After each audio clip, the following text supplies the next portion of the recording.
Hello guys, तो आज का जो हमारा क्वेश्चन है इसमें देखा vehicle is moving on a road with an acceleration a is equal to 20 metre per second square has shown in a figure the frictional coefficient between the block of mass m and the vehicle so that block is does not fall downward is. और यहाँ पे हमें g दे रखा है, वो दे रखा है 10 metre per second square. और यहाँ पे गाइस एक डायग्राम बना रखा है, ठीक है। और हमें यहाँ पे 4 ऑप्शन दे रखे हैं। तो मैं इस क्वेश्चन को ना दोनों मेथड से सॉल्व करूँगा। पहला है इनर्शियल फ्रेम से और दूसरा है नॉन इनर्शियल फ्रेम से। तो आइए पहले हम इसको इनर्शियल फ्रेम वाले मेथड से सॉल्व करते हैं। तो हमें पता है गाइस कि जो इनर्शियल फ्रेम वाले मेथड में क्या होगा कि जो ऑब्जर्वर है वो आउटसाइड द व्हीकल स्टैंडिंग है या प्रेजेंट है, ठीक है। तो अब आप गाइस सोच सकते हैं कि आप ही ऑब्जर्वर हो जो कि बाहर खड़े हो, ठीक है, यहाँ कहीं खड़े हो, ठीक है, और इसको देख रहे हो। तो गाइस आपको क्या लगता है कि जो व्हीकल है वो कितने एक्सीलरेशन से मूव कर रहा है? 20 मीटर पर सेकेंड स्क्वायर के एक्सीलरेशन से मूव कर रहा है। यानी कि ये हमारे इस स्मॉल ब्लॉक पे एक फोर्स लगाएगा, ठीक है, जिसकी वजह से जो हमारा ब्लॉक होगा वो भी ए is equal to 20 metre per second square के एक्सीलरेशन से मूव करेगा। अब हम इस पे ब्लॉक पे कितनी फोर्स लग रही है ये मैं कैलकुलेट कर सकता हूँ क्योंकि मुझे ब्लॉक का मास पता है। तो मैं यहाँ लिख देता हूँ F is equal to m into 20, यानी कि इतनी जो फोर्स है ना वो हमारे स्मॉल ब्लॉक पे लग रही है। अब according to the Newton third law कि जो हमारा स्मॉल ब्लॉक होगा वो भी तो एक फोर्स लगाएगा ना इस व्हीकल पे।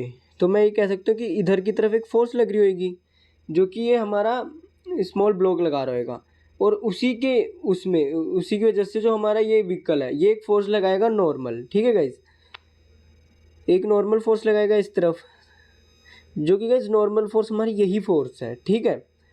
तो हमें पता लग गया कि जो हमारी नॉर्मल फोर्स है वो किसके इक्वल है? m इंटू 20 के इक्वल, ठीक है गाइज। तो गाइज यहाँ से हमें पता लग गया कि जो हमारी नॉर्मल फोर्स है वो है m इंटू 20 के इक्वल।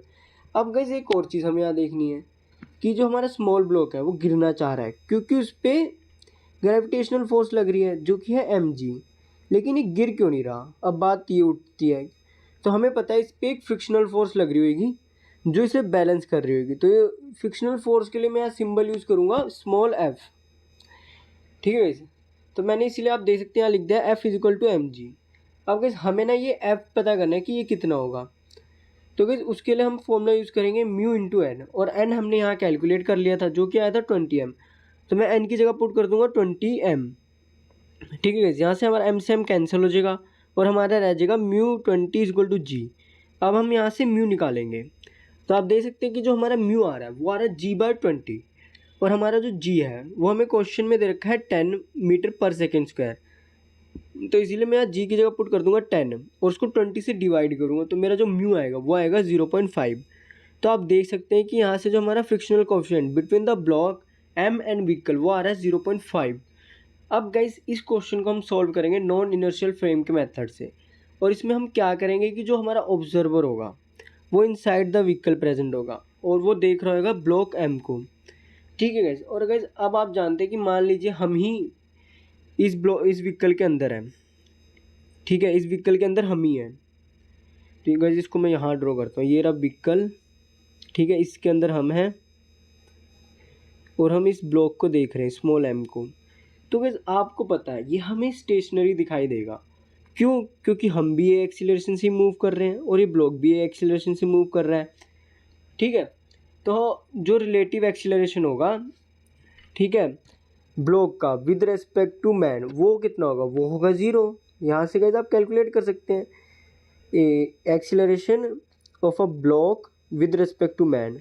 ब्लॉक का एक्सीलरेशन है a, मैन का एक्सीलरेशन भी है, तो ये हो जाएगा 0।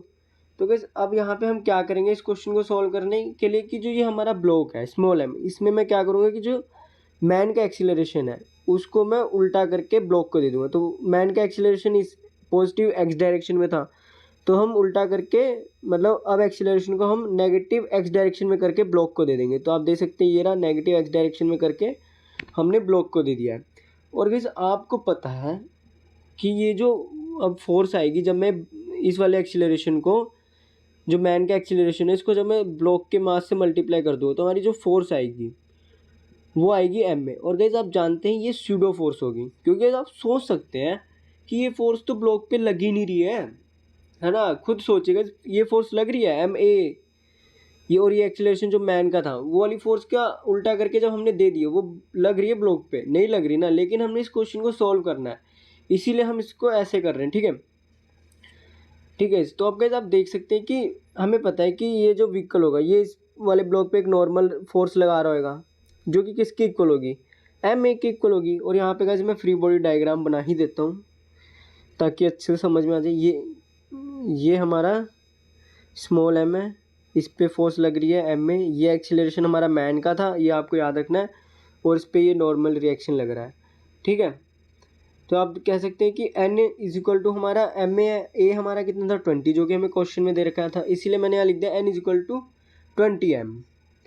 अब गाइस हमें पता है कि ये ब्लॉक गिरना चाह रहा होगा, जो कि मैंने पहले ही इनर्शियल फ्रेम में बता दिया, इस पर नीचे की तरफ फोर्स लग रही होगी mg जो कि ग्रेविटेशनल फोर्स है, उसकी वजह से ये वाली फोर्स लग रही है, इसको बैलेंस करेगी फ्रिक्शनल फोर्स, तो इसीलिए हमारा हो जाएगा F is equal to m जी।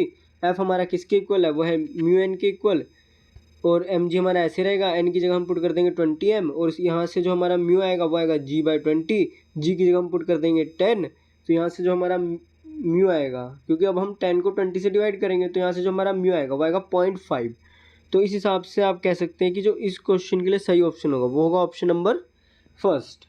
और गाइस आप हमारे टेलीग्राम चैनल को फॉलो कर लीजिए, क्योंकि सारी पीडीएफ आपको वहीं मिलेगी। जब ये क्वेश्चन सारे हो जाएंगे ना, मैं इसकी पूरी एक कंबाइंड पीडीएफ बना के अपलोड कर दूंगा वहाँ पे। और गाइस अगर आपको कोई डाउट होगा तो कमेंट सेक्शन में पूछेगा। Thank you guys.